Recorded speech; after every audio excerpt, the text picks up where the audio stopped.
कुछ लोग कह रहे हैं कि मोदी मध्य प्रदेश में झाबुआ से लोकसभा की लड़ाई का आगाज करेगा।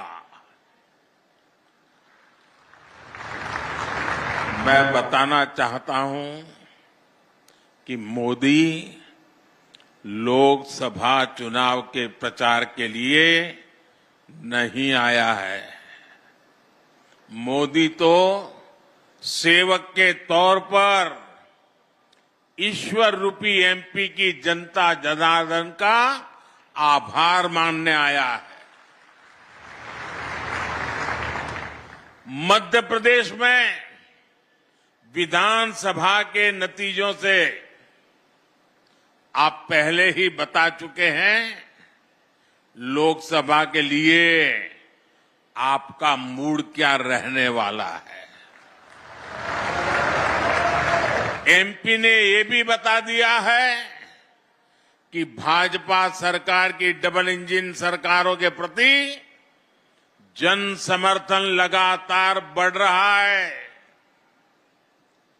इसलिए इस बार विपक्ष के बड़े बड़े नेता पहले से ही नेता विपक्ष में बोलने लगे हैं, संसद में बोलने लगे हैं।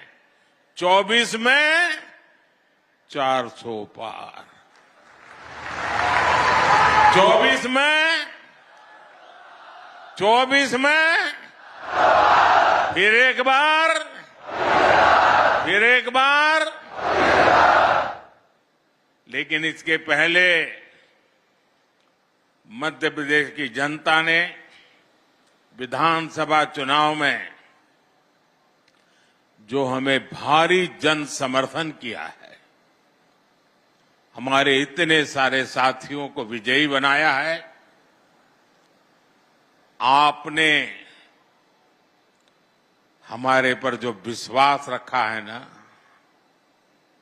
मैं आज फिर एक बार गारंटी देता हूं कि इस विश्वास के अनुरूप हम दिन रात आपके लिए काम करेंगे।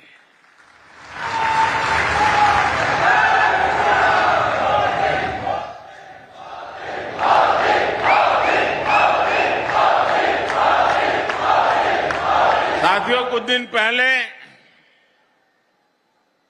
जब विपक्ष में से आवाज आई 400 पार, तो फिर मैंने कहा, देखो भाई, एनडीए की 400 पार की बात तो मैं भी सुन रहा हूं, लेकिन मैं ये भी सुन रहा हूं कि अकेला बीजेपी, अकेला कमल का निशान 370 पार करेगा। 370 पार करना चाहिए कि नहीं करना चाहिए? 370 से ज्यादा सीट आनी चाहिए कि नहीं आनी चाहिए? लेकिन लाओगे कैसे? मैं आपको एक जड़ी बूटी देता हूं, दे दूं?